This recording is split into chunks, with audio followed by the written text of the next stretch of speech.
Hey there, and welcome to the UkeStuff channel, and welcome to this UkeGuide review of the Donner DUC-200 concert ukulele. I want to thank Donner for making it possible for me to review this instrument for you. Now, these UkeGuide reviews are very lengthy. I don't apologize for that, but you can use the chapters that are scrollable on the bottom of the screen to jump to parts of this review that interest you, and you can also find them listed in the description below. So what we'll do for this ukulele is first of all look at subjective issues, then we'll look at the specifications for the instrument, and then we'll wrap it up with a summary and a UkeGuide rating for this instrument. So let's begin. The cost is $63.99, which puts it right in the heart of a whole bunch of different choices, even from Donner's other selections. So there are a number of other brands with instruments right at this price range from Amazon. That said, what's the value of the instrument? Well, let's take a look at what you get with it first. So you get a pretty decent gig bag. A gig bag that I like. I like the flat black.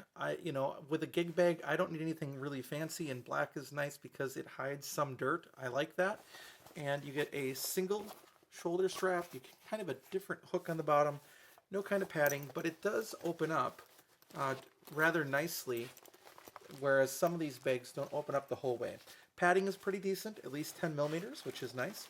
And then you get a whole bunch of other stuff. So let's take a look at that. Oh, I forgot to mention there's a pocket on the front with the Donner logo screened on. So here's what you get. And here's really my biggest gripe of the instrument, believe it or not, is that the instrument does come with strap buttons, but it comes with a lanyard. That's what I call this, or kind of like a saxophone lanyard. I don't like that. I don't understand why you'd put on strap buttons and then include this strap, which means that then you have to go out and buy a strap.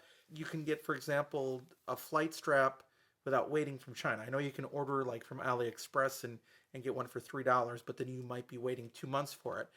You can order right now from your local Hal Leonard dealer, which is probably your local music store, a flight strap for about $10, but still that's another $10 and then you have to spend on an ukulele. So that's kind of a bummer. Let's take a look at the other things you get. You get extra strings, which are not labeled for any particular brand. You get a cleaning cloth. You get picks. I don't understand why the companies include plastic picks with an ukulele. I mean, that'd be great if you were a guitar player, but this is not a guitar. Generally, we use leather or felt picks. That should be standard in the industry at this point. And then the last major thing you get is a tuner, which is nice. So most of what you need, I do wish that it had a different strap. Still, overall, that's a pretty good value, so it rates pretty high for value. It's a good value. So let's talk about build quality, which is a little different than appearance. So as I look at it, it's really well put together. When it arrived, it didn't have any sharp fret ends, but in my house, where the humidity drops under 40%, and we're at that time of the year where that is happening right now, I did get some fret sprout on the instrument. So I did sand down the frets on this so it would be smooth again. I can even feel a couple more of them popping right now.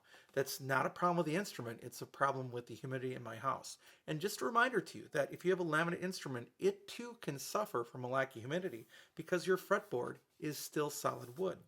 So anyway, the outside is really well put together. I don't have any complaints at all about the build. But let's take a look on the inside. All right, let's take a look at the Donner DUC-200. There's the build in the back. I back up a little bit. We can see the bridge plate. Really long screws. A little bit of extra glue up there. But yeah, you've got your notch kerfing, and you've got your braces on the back, and you've got your braces on the top. The one brace down the middle. All right, let's take a look at the upper bout now. All right, here we are looking at the upper bout. A little bit of glue here and there. Standard laminate mahogany. There's your neck block. A little bit of glue up there. You can see the cross brace right there. And the build, generally, pretty decent, pretty clean. All right, and that's our quick look at the inside of the Donner DUC-200. All right, we're back. So as you could see from the internal Uke Cam, it's pretty clean in there. So overall, A really nice build.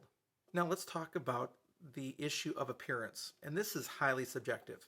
But having seen a lot of these instruments, I have to tell you, this one, I really like the coloring of it. Um, the coloring almost looks imperfect, which makes me like it even more. I like the tone variation in the wood. I just really do. And then, I don't know if you can see this, but the grain of the laminate on the sides kind of goes at an angle. And that's kind of a neat effect. I don't see that a lot. Usually it's straight across and you get this sort of diamond pattern, and you get less of that the way that that's built. It has binding and purfling on the top, which is nice. Has the really cool tuners that people have talked about before with Donner, the clear window that you can see what's happening with the tuner. Those sort of orangish buttons, some people really like those. It does have, of course, side position markers and front, which is nice to see. And it does have binding on the back. It has a rosette as well, and I think its only flaw is that with the binding and the purfling that it has on the sides, it would have been nice if the purfling would have appeared in the sound hole as well. I think they missed an opportunity there. Maybe that would have been too much, but I think it would have brought that all together. Just a thought. And would it keep me from buying this instrument? Not a bit. So it's sort of plain. There are a few appointments here, but I really like this. The look really appeals to me, even over some of its competitors at the same basic price. Now, in terms of playability, the nut is smaller than 35 millimeters. So if you have really large hands and you grumble about 35 millimeter nuts, this is not the ukulele for you. I find it has pretty traditional spacing. It might be a little bit smaller than normal, but I don't really have any problems navigating this fretboard. But I play a lot of 35 millimeter nut ukuleles.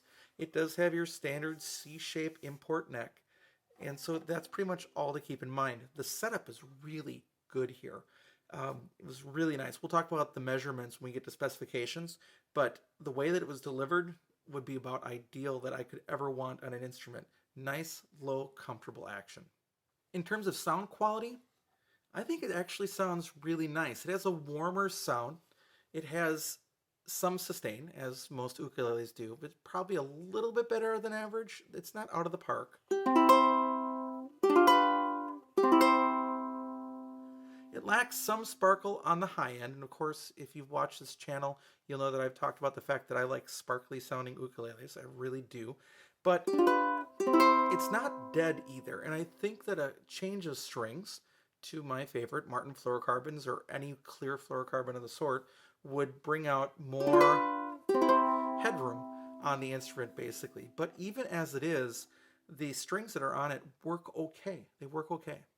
So the volume is good and the tone leans a little bit towards the dark end, but it's not overly so. It's more balanced than it is dark, but again, it could use more sparkle on the top. So one of the things I like to do is I like to let you see what I'm hearing, and I like to use the app Tonal Energy Tuner so you can see the sound spectrum as I play the chord and that as you hear the notes sustain. So let's do that.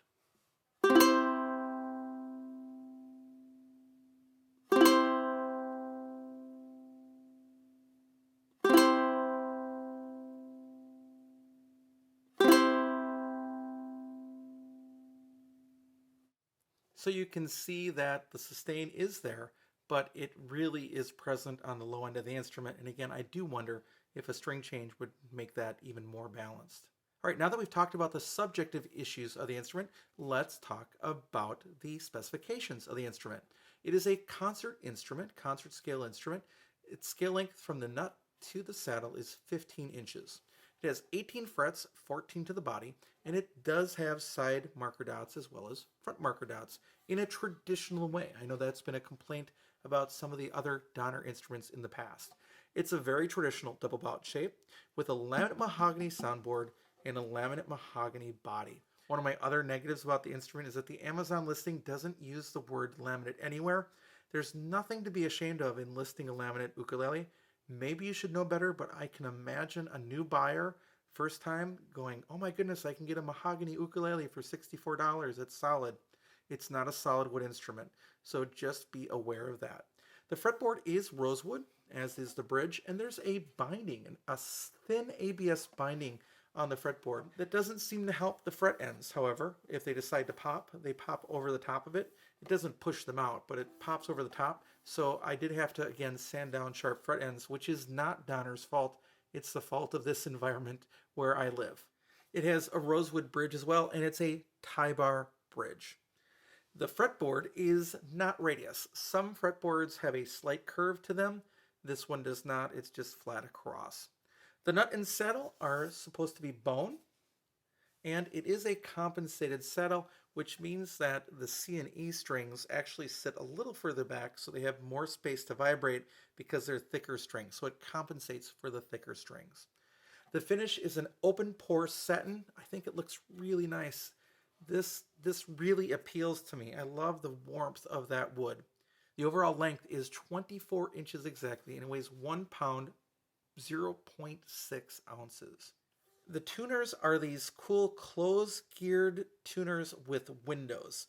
It's the only company that I know that does that. I'm sure there are others out there, but really that seems to be a mark of Donner. They work nice. I like their tuners. The action here is really good. At the first fret, it was 0.25 millimeters, and at the 12th fret, it was 2.25 millimeters. So nice and low.